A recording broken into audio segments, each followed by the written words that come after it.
either you can use fear, or you can use fear for fuel. The real champions, they know how to use it for fuel.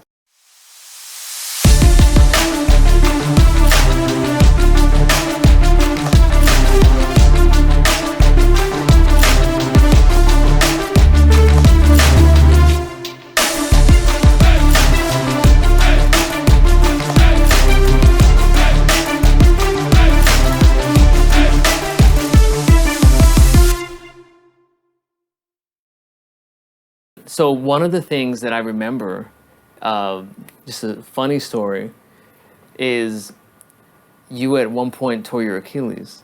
Yes. And I say at one point you tore an Achilles because then you tore the other one. Yes. But you still did gigs.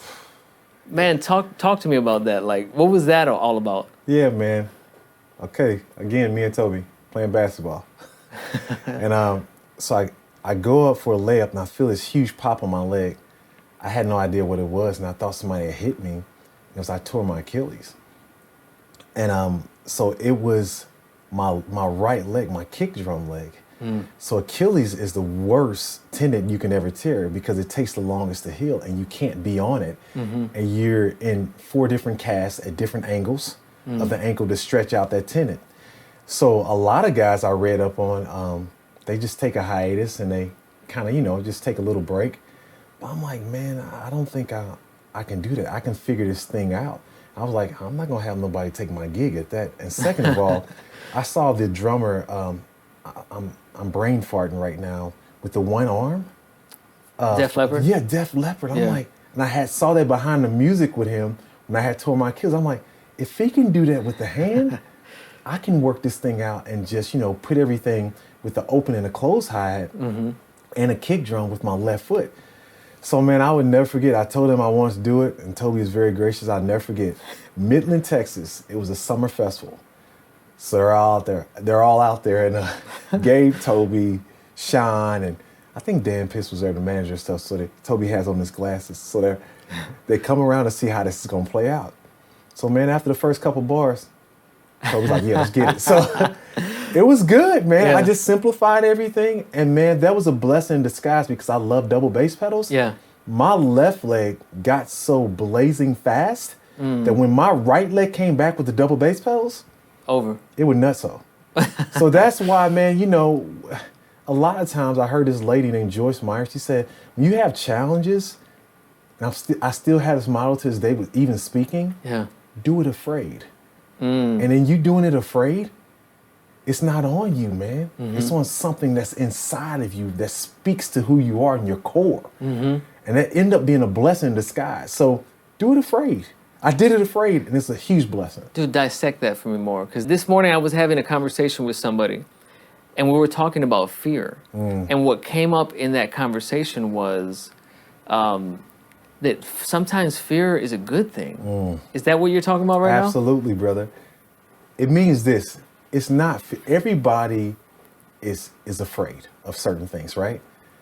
But I don't know if you know this, I speak to NBA athletes now, I speak to NFL athletes, and either you can use fear, or you can use fear for fuel. The real champions, they know how to use it for fuel. So you have to reverse that and put it back on your inner being, who is the core source of who you are. And honestly, when you do it afraid, it's something when you're totally dependent upon God. Right. When you're totally dependent upon God like that, it's not you. I can do this myself. I know how to do this in my sleep.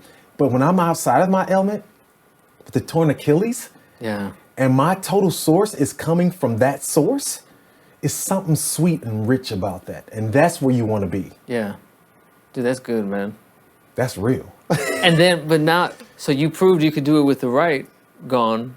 So then it happened again to the left. Yes, it happened to the left, another basketball game. It happened to the left. I'm like, okay, I can do this. I know what this felt like. And then I end up being a blessing in disguise. And just out of sure experience, I knew exactly what I needed to do. So stepped up again for the challenge, and it was amazing again. So they already knew. They were like, oh, you got this, man. Yeah, well, yeah. Though that was my family, and hopefully in the past, I done shown them I'm always going to come prepared, Yeah. Ivan. I'll always come prepared. And if I can't do anything, I'll be very honest, but I'm at least going to try it, man. I thank God I just didn't turn around and cut, just really cut and just run. But I stood up to the challenge. I did it afraid. So, Yes, sir. yeah. Talking about Achilles brings up this interesting conversation that we were talking about earlier about health, right? Yes. So first thing I did, I haven't seen you in a while. I said, dude, you look amazing, man. Thanks. And so you started talking to me about just part of your health journey. So what are some of the things that now you have learned and you're applying to make sure you're in tip-top shape? Yes. You are what you eat. And I love Deion Sanders, man. Prime time. He said, when you look good, you play good. When you play good, you pay good.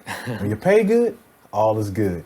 So, man, I kind of took that motto, man, for a while. I've been on this lifestyle journey for about 11 years. Yeah. And for a while, I was a big boy. I was weighing like 302. I got to my heaviest. So, man, I ended up meeting my wife. She has a master's in fitness and nutrition. And where most guys get married and start putting it on, I got married and started taking it off. So, and you know how it is, man. When you feel like you look good, it breeds a certain level of confidence. And yeah, man, I was just very confident. And I got addicted with results, but out of me feeling like I look good, my playing and everything just really went up, man. It was just like a whole new rebirth to me because, in our line of work, imaging is everything. Even if you are back there on the drums. And man, it really worked out well for me. So I don't like to call it a diet because a diet is here for a season and is gone. Yeah. We call it a lifestyle change. Absolutely, yeah. I just want to end up, no, I don't want to end up, let me rephrase that. I want to stop a generational curse in my family, and I'm committed to a generational blessing. Absolutely. So that's me and my wife's mission, man, just to really be the best that we can be physically and just emotionally, because it's all here, man. It's all in the mind. You choosing not to eat certain things. You choosing to go vegan. You choosing not to have that piece of cake during the weekdays. You choosing not to eat after show food. Yeah. Taco Bell and all that stuff. It's like, no, I got to stay focused on, because we only get one temple. So that's been my journey now the past 12 years, man. And it's hard because depending on what kind of touring you're on, some tours have amazing catering. Yes. But some tours, question mark. And I mean, it is what it is, right? But you have to find ways to still stick to a plan. Like, I know when we were touring with Danny, there were times where like we all kind of became accountability to each other. Like at one point I had dropped down to probably the best I had looked in a while, but it was because as a unit, we were kind of like egging each other on and trying to make the better choice, when it was there. How did that look for you? Like, were people looking at you weird when you started making your change? Yeah, they were just, suspicious. Yeah. Is a kind of way of putting it. But you just have to be very intentional. You have to see your goal, know your goal, and constantly celebrate the every moment victory. Because whenever you're breaking down a bad habit, it just takes 21 days to to create great habits, and you just got to be patient with yourself, man. Just really patient with yourself, but you have to be very intentional. So what I did on the road is I joined the YMCA. So YMCA they're in every city, within every country you go within. So each day, that was my sanctuary. I would go to the YMCA, get my workout in, and then come back and do all my music stuff. So I was just very intentional. And then you see that thing catching on to bandmates, and then to different tours, and then to different artists. And then it becomes this whole lifestyle change, not just for me, but for a whole tour as embodiment of a tour. So, and there's power, man. I think that's one of the cool things when you tour, especially when you tour with a good group of people, because, one person starts something, but then it's intriguing. It's like your family, right? So you want to know what they're doing, and then eventually, like what you said, I like that. Like, you can make a change and everybody's on the same page. You got to find things to do, because you run out of things to do after a while. Absolutely.